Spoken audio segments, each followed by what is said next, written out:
टिपों का, ठीक है ना, प्रयोग हम क्या करते हैं, कैसे करते हैं, क्योंकि जब भी हम कोई टेक्निकल वर्ड यूज करते हैं या टेक्निकल कार्य करते हैं तो उसमें 3 चीजें मेन होती है। पहला क्या, क्यों और कैसे। है क्या, क्यों है, फिर कैसे है, उसको हम करके देखते हैं, ठीक है ना। तो हमने बताया वहां पे कि इस टिप का हम जब प्रयोग करते हैं तो प्रयोग क्यों करते हैं, इस जाब के ऊपर जो भी कार्बन जब ये बनता है तो ठंडा होते समय इसके ऊपर एक कार्बन की लेयर आ जाती है पतले पपड़ी के रूप में, या इसके ऊपर कोई डस्ट पतले लेयर के रूप में है, इसके ऊपर कोई जंग लगा हुआ है, जैसे इसके ऊपर हल्का हल्का ये जंग लगा हुआ है और कार्बन की लेयर भी है। इसको हटाने के लिए हम क्या करते हैं, जाब के सतह के ऊपर हम टिप के द्वारा फाइलिंग करते हैं, ठीक है ना। ऐसे इस अवस्था में हम पकड़ते हैं और इसको हम इस कोण में पकड़ करके ऐसे हाथ के द्वारा धीरे धीरे हम आगे पीछे करते हैं, जिससे इसके पॉइंट के द्वारा एक कण आसानी से हट जाते हैं, ठीक है ना। इसको हम फाइल के फेस के द्वारा क्यों नहीं करते, क्योंकि ये कण जो होते हैं महीन डस्ट के रूप में निकलते हैं, कणों के रूप में नहीं निकलते।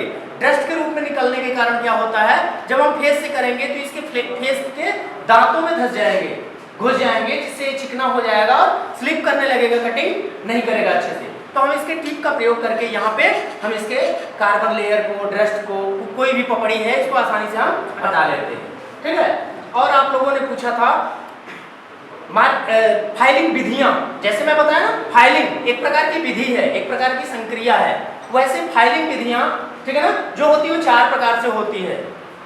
पहला स्टेट फाइलिंग, ये 4 प्रकार की विधियां प्रयोग की जाती है। पहला स्टेट विधि होता है, स्टेट फाइलिंग, ठीक है ना। हम किसी भी जाब के ऊपर फाइल को रख करके एक सीधी, ऐसे जाब है ना, सीधे तरफ फाइलिंग करते हैं, चाहे इधर से और चाहे इधर से, जाब के एकदम 90 डिग्री में सीधा हम फाइलिंग करते हैं, जिसको हम स्टेट फाइलिंग बोलते हैं, सीधे सीधा फाइलिंग, ठीक है ना। उसके बाद हम दूसरा फाइलिंग करते हैं क्रॉस फाइलिंग, ठीक है ना।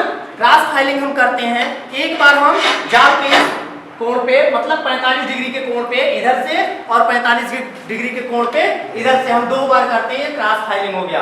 क्रॉस फाइलिंग हम करते क्यों है, ये भी आता ना। हम स्टेट फाइलिंग से अगर काम कर ले तो क्रॉस फाइलिंग की जरूरत क्या है, जरूरत कोई ना कोई है, तभी तो हम क्रॉस फाइलिंग करते हैं।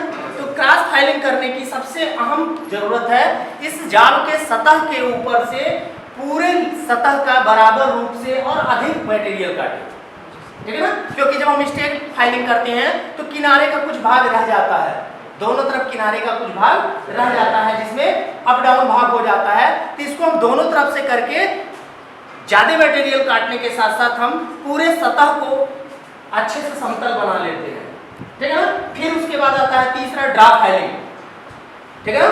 ड्राफ्ट फाइलिंग में हम क्या करते हैं, फाइल को हम एक तरफ हैंडल से पकड़ते हैं और दूसरे तरफ हम पॉइंट की तरफ, टिप की तरफ पकड़ते हैं, ऐसे इस तरह से पकड़ करके हम जाब के ऊपर ऐसे बीचों बीच पकड़ करके इस तरीके से हम फाइलिंग करते हैं, ठीक है ना। स्ट्रेट तरीके से ही हम करते हैं, लेकिन ये पकड़ने फाइल को हम तिरछे रूप से पकड़ लेते हैं तो फाइल तो तिरछी तक चलती है, इसलिए हम इसको क्या बोलते हैं, ड्राफ्ट फाइलिंग, ठीक है ना।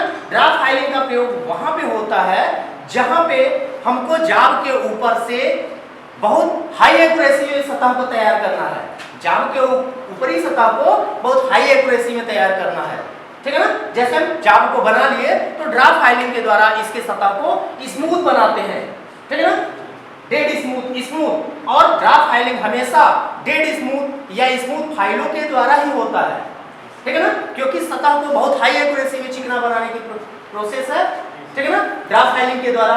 इसलिए हम हमेशा 2 ही फाइलों का प्रयोग करते हैं, या तो स्मूथ फाइल या तो डेड स्मूथ फाइल, ठीक है ना। सुपर स्मूथ फाइलें भी आती है, उसका भी प्रयोग कर सकते हैं, लेकिन स्मूथ फाइल से इधर की फाइलें नहीं यूज करेंगे हम, bastard, rough file, second cut file, ये सब हम नहीं यूज करेंगे। सिर्फ इसमें ड्राफ्ट फाइलिंग के लिए हम smooth file, dead smooth file, super smooth file का प्रयोग करते हैं, क्योंकि हमको सतह को हाई एक्यूरेसी में बनाने की आवश्यकता होती है, ठीक है ना। अब इसके बाद आता है कौन सी फाइल, कर्व फाइलिंग, ठीक है ना। कर्व फाइलिंग हम प्रयोग करते हैं किसी भी सतह को, जैसे ये सतह है, हमको इसको इस रेडियस में, कर्व आकार में अच्छे से स्मूथ करके बनाना है, ठीक है ना, या एक्सटर्नल या इंटरनल। अगर हम एक्सटर्नल करेंगे तो हम फ्लैट फाइलों से कर लेंगे, लेकिन अगर इंटरनल करेंगे तो हम राउंड फाइल या हाफ राउंड फाइलों का प्रयोग करते हैं। ठीक है, हम हमेशा ये ध्यान रखेंगे, हाफ राउंड फाइलों का प्रयोग करते हैं। इसमें इसकी फाइलिंग करते समय